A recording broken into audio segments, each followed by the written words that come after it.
오송 참사 유족들이 국가와 지자체 등을 상대로 민사소송을 제기했습니다. 청구 금액만 174억 원에 이르는데 중대시민재해에 대한 첫 손해배상 청구입니다. 충북에서 매년 땅꺼짐 사고가 20건씩 발생하고 있지만 사고 관리가 제대로 되지 않고 있습니다. 지난 8년간 발생한 사고를 전수조사해봤습니다. 정부 부동산 대책 이후 충북 지역 전세 시장도 급격하게 얼어붙고 있습니다. 월세를 구하거나 아예 집을 사려는 세입자가 늘고 있습니다. 시청자 여러분 안녕하십니까? 계속해서 뉴스데스크 충북 소식입니다. 오송 지하차도 참사에 대한 형사재판이 진행 중인 가운데 이번에는 유족들이 국가와 지자체 등을 상대로 민사소송을 제기했습니다. 참사로 인한 손해를 배상하라는 건데 중대시민재해에 관한 첫 사례로 청구 금액만 174억 원입니다. 이병선 기자입니다. 오송 지하차도 참사 유족 29명은 지난 24일 손해배상 소송을 청주지방법원에 냈습니다.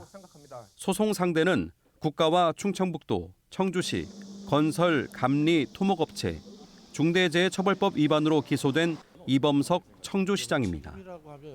미호강 제방을 허술하게 관리하고 사전에 여러 경고에도 불구하고 지하차도를 통제하지 않은 책임을 민사재판으로도 묻겠다는 겁니다. 참사로 목숨을 잃은 가족이 노동 가능 연한까지 벌 수 있었던 수익의 상실, 정신적 손해 등을 보상하라는 것으로 청구 금액은 모두 174억 원입니다. 중대 시민재해에 관한 첫 손해배상 청구로 통상보다 증액이 가능한 규정에 따라 2.5배의 배상금을 적용했습니다. 공익적인 차원에서 국가나 지방자치단체나 경영 책임자들의 책임이 과연 어느 범위까지 규정되어야 되는지에 대한 선례를 남기는 굉장히 큰 의미가 있는 소송입니다.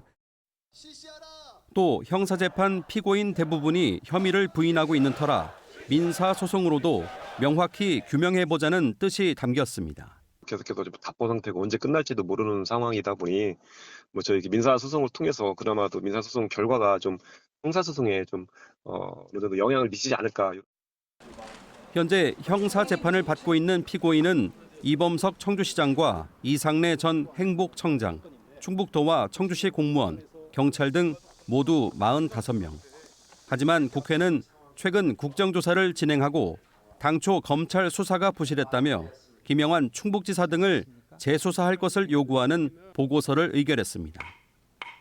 한편 오송 참사 생존자들도 김 지사에 대한 재수사 여부를 지켜본 뒤 손해배상 소송을 결정할 것으로 전해졌습니다. MBC 뉴스 이병선입니다.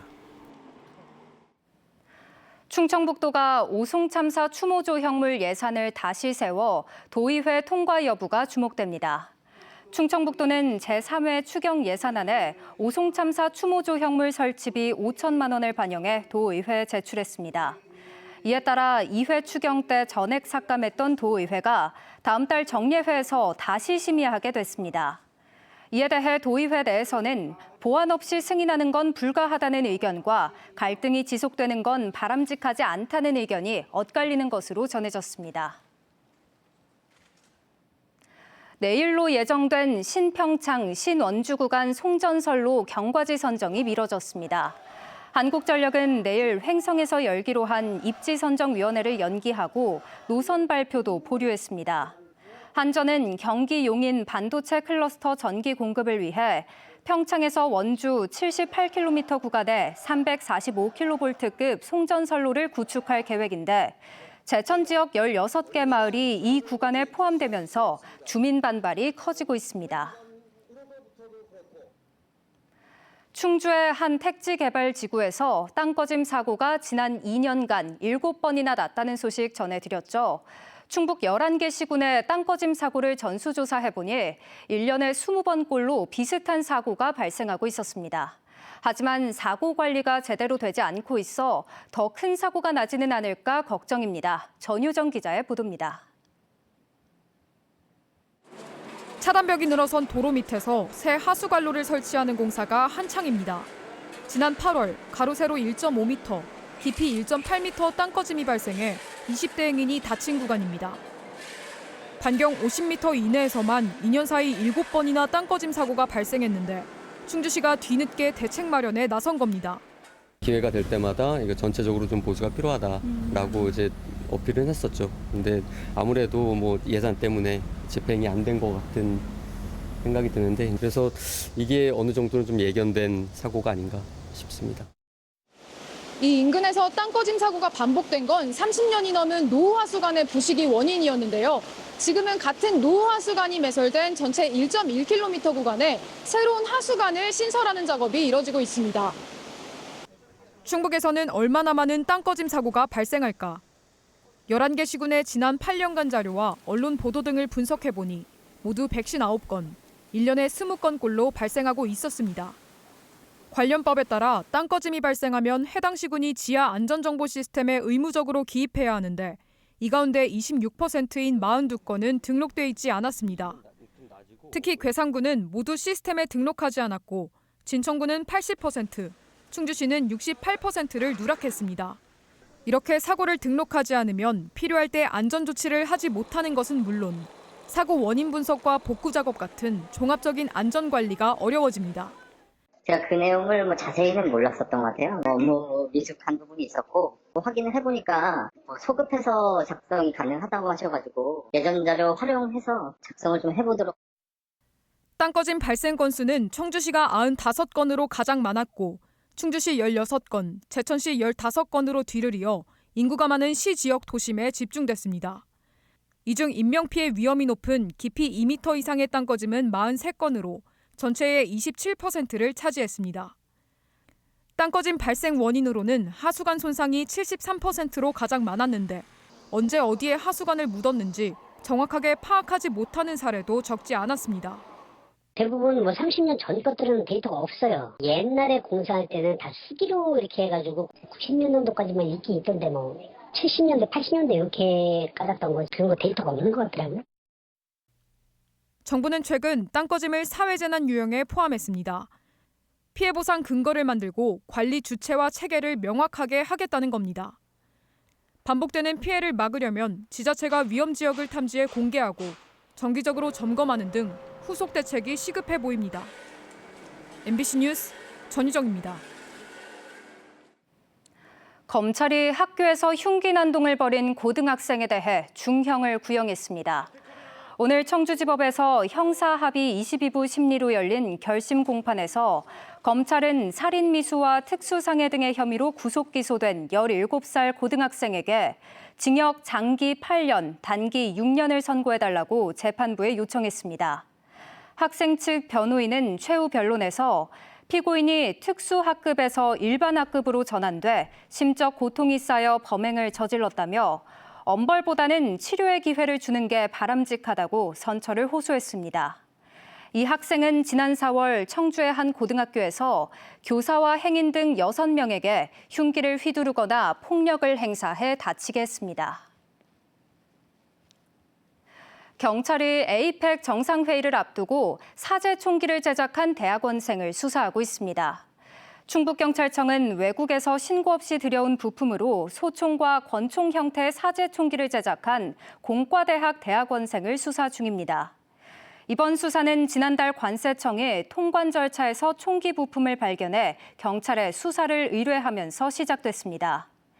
경찰은 해당 총기들을 모조품으로 보고 국립과학수사원에 성능 확인을 의뢰했으며 외국에 체류 중인 대학원생이 입국하는 대로 제작 경위를 조사할 예정입니다. 충북의 전세 시장이 급격하게 얼어붙고 있습니다. 전세 매물이 줄다 보니 전셋집 구하기가 하늘의 별 따기라는 말까지 나오고 있는데요. 월세나 매수로 눈을 돌리는 세입자도 늘고 있습니다. 김영일 기자입니다.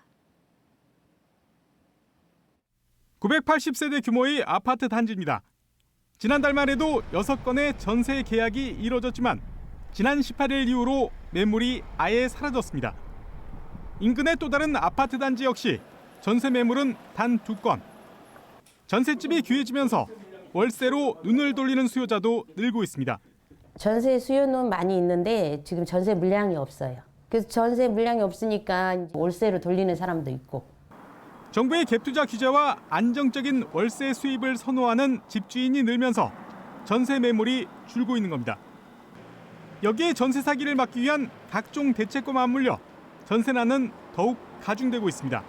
임차인들이 아파트 쪽에 전세 물건을 구하지를 않고 개업공인들도 사고가 나면은 형사처벌 내지는 조사를 받고 그래야 되니까 전세 물건은 점차적으로 감소하고 줄어들고 있는. 현재 충북에 나와 있는 전세 매물은 1,532건. 6개월 전과 비교해 6.1%가 줄었습니다. 지역별로는 청주 흥덕구가 60%로 가장 많이 줄었고 충주와 음성이 뒤를 이었습니다. 반면 월세 매물은 2,292건으로 21.3%가 증가했습니다. 특히 청주의 경우 전세와 월세 가격이 지난해 11월 이후 꾸준히 오르면서 아예 집을 사려는 사람도 늘고 있습니다. 전세 물량이 줄었는데 그러다 보니 전세 거래량도 줄었고요. 매매 가격이 상승하다 보니까 매매나 매수 쪽에 관심을 보이고 이런 가운데 정부의 부동산 대책으로 전세 매물 풍기와 전월세 상승 분위기는 앞으로도 이어질 전망이어서 서민들의 주거 부담은 더욱 커질 것으로 보입니다. MBC 뉴스 김영일입니다. 미성년자와 성관계를 맺어 파면된 경찰관이 징역형 집행유예를 받았습니다. 청주지법 충주지원은 미성년자 의제강간 혐의로 구속 기소된 전직 경찰관에게 징역 1년 6개월에 집행유예 3년을 선고했습니다. 이 전직 경찰관은 지난 7월 충북의 한 모텔에서 SNS로 알게 된 미성년자와 성관계를 한 혐의로 재판에 넘겨졌고 지난달 파면 처분을 받았습니다. 오늘 오후 5시 40분쯤 진천군 진천읍 중부고속도로 청주 방향 진천나들목 인근에서 화물차 석 대가 추돌했습니다. 이 사고로 1톤 화물차에 타고 있던 60대 운전자가 다쳐 병원으로 옮겨졌고 퇴근길 한때 극심한 교통정체가 빚어졌습니다. 경찰과 도로공사는 12톤 화물차가 앞서가던 1톤 화물차를 들이받으면서 잇따라 사고가 난 것으로 보고 정확한 경위를 조사하고 있습니다. 새 정부 출범 이후 충북의 소비자 심리 회복세가 이어지고 있습니다. 한국은행 충북본부가 발표한 지난달 소비자 심리지수는 113.7로 전달보다 1.7포인트 올랐습니다. 이는 전국 지수보다도 4포인트 가까이 높은 수준입니다. 지난 5월까지 두 자릿수에 그쳤던 충북의 소비자 심리지수는 지난 6월 세 자릿수로 올라선 뒤 꾸준한 상승세를 이어가고 있습니다. 내일부터 다음 달 9일까지 열리는 정부 주도의 소비 진작 캠페인 코리아 그랜드 페스티벌에 발맞춰 충북 각 시군이 지역화폐 할인율을 대폭 올리고 있습니다. 진천에 이어 단양군은 10% 구매 할인과 결제 후 5% 페이백 등 현행 15% 혜택에 추가 5% 캐시백을 더해 모두 20%까지 할인 혜택을 늘리기로 했습니다. 청주시도 축제 기간 기본 할인율 13%에 추가 인센티브 5%를 더해 최대 18%의 할인 혜택을 주기로 했습니다. 청주 장성지군의 초등학교 신설이 확정됐습니다. 교육부는 중앙투자심사위원회에서 충북교육청이 제출한 가칭 장성초등학교 신설안을 개교 전 학생 임시 배치 계획과 통학-안전대책 마련 등을 조건으로 승인했습니다. 가칭 장성초등학교는 54학급의 학생 1,162명 규모로 사업비 600억 원이 투입돼 오는 2030년 개교를 목표로 하고 있습니다. 한편 장성지구 아파트 입주는 오는 2028년 4월부터로 예정돼 있습니다. 남자 배구 차세대 에이스로 꼽히는 제천 산업고 방강호가 전체 1순위로 한국전력에 지명됐습니다. 키 198.4cm의 방강호는 화끈한 공격력에 안정적인 리시브 능력까지 갖췄다는 평가를 받으며 지난 7월 19세 이하 세계 선수권 8강 진출을 이끌었습니다. 방강호에 이어 이준호는 1라운드 5순위로, 정희영은 2라운드 5순위로 대한항공에 나란히 선발되며 제천산업고 3학년 3명 모두 프로 지명을 받았습니다. 지난 26일까지 열린 제2회 옥천 전국 연극제 관람객이 1회였던 지난해보다 2배 가까이 늘었습니다. 옥천구는 이번 연극제 관람객이 6,020명으로 지난해 3,429명보다 75% 늘었다고 밝혔습니다. 이번 연극제에는 옥천 지역 극단 2팀을 비롯해 전국 16개 극단이 참여해 무대 공연과 거리 인형극을 진행했고 주요 작품은 전석 매진을 기록했습니다. 뉴스를 마칩니다. 고맙습니다.